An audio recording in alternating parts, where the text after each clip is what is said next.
Hey guys, what's up? Sayano here, bringing you guys another video of Soccer Spirits. This is the guide part 9. If you missed any of the previous parts, I will have the link in the description below. Disclaimer, I am not too great at... One second. I am not too great at pronouncing names of pretty much everything in Soccer Spirits, so please forgive me if I say something wrong. Last time we left off, we were talking about Coliseum Despair. And... Oh my, that's a nice surprise. I didn't even realize. I think this is my second Gatekeeper champion, actually, for today. It's rather nice. It's rather nice. Well, as I was saying, we last left off on Coliseum of Despair. I actually do not remember which part we left off on. That's my fault. I actually was thinking about it, but yeah, I actually do not know which part I left off on. Also, there has been a major update. Actually, there has been a major update about 2 days ago, 1 to 2 days ago. 1 to 2 days ago, it was a pretty big major update. Of course, it's a big update. It's a major update, but there was actually no new characters, but there was just a lot of other stuff. So, Soccer Spirits Winter major update. The max amount of BP has been upgraded. They have added Coliseum of Trials into the game, where you're supposed to beat a bunch of trials, and the rewards get a bunch of rewards. The rewards are really good. They also changed the skills effect guide, like how it looks on skills effect. I personally prefer the old skills effect. I thought it looked pretty decently cool because it's so. That's just my personal opinion. Some people might find this to be much easier to remember. But I personally found the old one to be much easier to remember, so yeah. And then there's the shoot damage. It's been fixed so you can actually see how much you shoot for now. Do damage for it, which is also nice. The Spirit Stone lodgings have been increased. Account name has also been renaming your account, renaming your club. All that stuff is up there. I'm actually stocking up to rename my account's name from Sayano to Irulus, which is my traditional name for pretty much every game I play, so yeah. Event Scouts Weekend Gold Match. Weekday Gold Match has been added to every single day, so basically it's your Sunday nearest match. Your Sunday nearest match is on Monday through Friday, and on Sunday the match gold has been doubled from 15 from wait, what?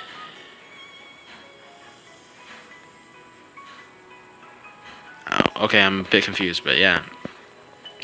Gold Gorilla match. I haven't actually participated in that one. There's also the beginners only match, which is really nice for some beginners. You get a random rival, but you only get to participate once, so you're not able to max superb them. And then there's weekday stone matches, so the manager, Marcicino thingamajiggy, I don't know, Mar something. This manager is not as important anymore. She's still really good, but she's just not as important as she once was. Also, as you can see up here, my maximum BT storage has been increased. The maximum is 160. Also, before, like I said, the power stats you can get up to 120. That has now been increased to 160 stats. Also for friend wise, there's stones and teamwork points and everything has been included.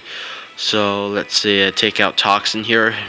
Toxin, his Metatron's max HP and everything is stones. Everything's all there. So yeah.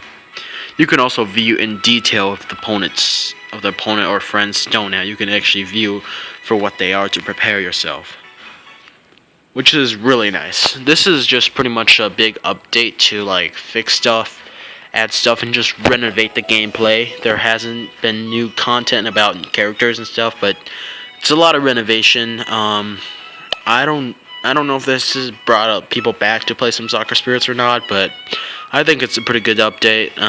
Now let's go work on the Soccer Spirit Coliseum of Trials. Just to show off this, I'm not going to go into too much depth of this. I'm just going to quickly show off the rewards. As you can see, it's quite rewarding. If you can clear all 50 Coliseum of Trials, you can get pick a Season 1 any kind of 5-star card you want. 30 dimension stones, 48 is 5 million gold, which is quite a bit. It's pretty much a free guaranteed unique stone from combination right there. Beelzebub, the rewards are amazing. 35 is pretty much the selling point for me. That's all I want to get to. I mean, a 5-star Lustrous, that's really good. I'm personally right now at 24. I'm striving to get to 25 to at least get the mare up, but it's Coliseum of Trials is really, really difficult. I don't think you understand how difficult it is. So yeah, there's nothing in my inbox I was gonna show, but Coliseum of Trials. I'm not gonna go into too much depth of that. Like I said, that's gonna be another part.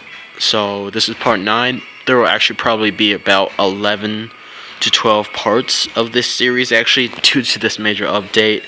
I'm actually kind of glad that this major update happened before I was able to upload the entire series, because that would have been awkward had I covered everything completely and then have to go back. But yeah, after I finish Coliseum of Despair explaining all that, I will go on to Coliseum of Trials, which will probably be in the next episode, or if not the next episode. Alright. I really do not remember what I was talking about last time at Coliseum of Despair. I feel so bad. Oh my god, this is so bad. 1 second, let me go watch my own video on YouTube and freaking come back. 1 sec. Alright, I'm back. Sorry about that. That was a bit awkward, but I found out where I left off last time, and last time we were basically more or less talking about... Let me just ace back to Kyrie real quick. Last time we were more or less talking about how I have this certain backline and how it works really, really well. Like Scylla, Virgin, there you go. That backline works really, really, really well because Kai has his crit stones, you know. He has his crit light stones, so he crits off of enemies. That's one way of leeching. Plus Blood Suck, which is recovers your HP by 12% of the inflicted damage within the position. When people attack Kai, his attack soars because of Suicide, Desperate 2, and Thousands Watchers, meaning he recovers a lot of HP and he just becomes a beastie monster that does a lot of damage to his opponents and heals back what he's done. And then Virgil, that's pretty obvious. He heals, you know, that's pretty obvious. Scylla is just for the action bar recovery, for just action bar control, just making sure that Kai holds the ball 24/7. And then now we have midline, which at the early stages, I just use this midline because it works pretty dang well. Eden is a solid CM, solid beginner center mid. I have star tiers on her. My challenge mode stone pretty crappy. But basically her passive just allows her to stack and has a lot of speed. Kyrio is usually my penetrator at the beginning of Coliseum of Despair. He does a lot of damage, and as I said about the point system, the more damage you do, the better. So usually on my first or second climb, I'll call it Coliseum of Despair for the early floors. I ace Meridian for more pass effect and just doing more damage for more points. But as I advance forward onto the later floors, I actually go on like starting floor 31. My formation varies from floor to floor. For floor 31, my formation is this one, because well, it's not actually this backline anymore. That's the backline used to use, but we're talking about midline here. Kyrio has Ignition Catalyst, so basically I start off with the ball, he goes in for the penetration, he does a crap ton of damage, probably taking out the opponent, get the first shot off, etc. I have Lee May for the forward pass, obviously, and Inspiring, which is Reflex 30%, Victoria Reflex 50%, which allows Kyrio to penetrate freely without a high chance of getting Reflex. There are occasionally those 1.5 4K reflex opponents out there that Kyril still gets reflexed by, but otherwise he does not get reflexed because he has 1.2K reflex with this midline, and he has 28% counterattack resistance. I think I said that a bit too fast. I don't know if you guys was able to catch up with that. I'll try to talk slower. I think I did talk through that a bit too fast.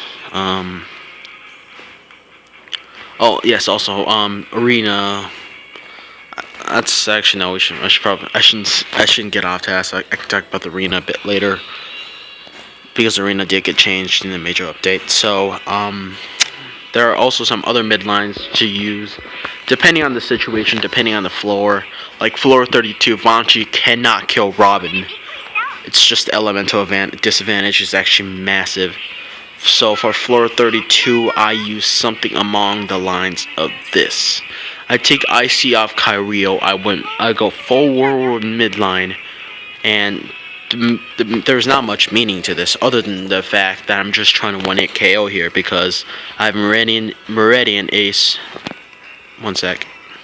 Alright, I'm back. So basically, I have Meridian Ace for her passive, which is increased passive effect of Whirlwind players. Sorry, 1 second, I'm out of breath. By 50%, and then Lee May is just for the 4 pass, to be honest. Kyril's there for his Cry of Glory, which is attack power and critical damage of ally team by 25%, and then your EBM. That's pretty self-explanatory. And then I 1-hit KO, and I'm running out of battery. Oh, great. I should probably stop recording really soon. But basically, that's actually perfect. That's pretty much about it for Coliseum of Despair. That's pretty much all you have to know.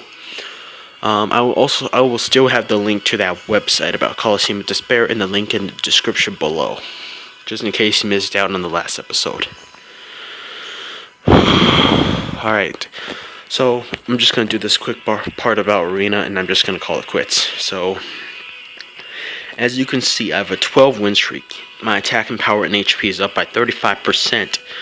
Now you're probably wondering why, because before, it was actually, the highest you can go was 25%, and you had to earn your way up there. They've actually changed that, so at the beginning of starting Arena, like say your streak is 0 and you're trying to start a streak, it's actually gonna be a lot easier, because you have, right away, you have a attack, power, and HP buff by 45% for your entire team. And it diminishes as you fight, and your gold and stuff increases as your streak goes higher. Your attack power and HP buff gets lower, but your gold and GP gets higher. The maximum GP is still 4 GP, but the gold gets pretty high. It gets up to like 10. I can get up to like 11k gold, 12k gold once I have the maxed out streak per match and stuff. So it's pretty nice. I think that's about it for this episode. Hope you guys enjoyed. I don't know where I'm going with this, but yeah, I hope you guys enjoyed. I'll see you guys next time in episode 10, where I will be talking about the space-time continuum. That's gonna be a bit shorter episode. I don't know. There has been a lot of additions to the space-time continuum, so I should be able to squeeze out a pretty decent episode on it. And then yeah, that's pretty much about it, guys. Hope you guys enjoyed, and see you guys next time.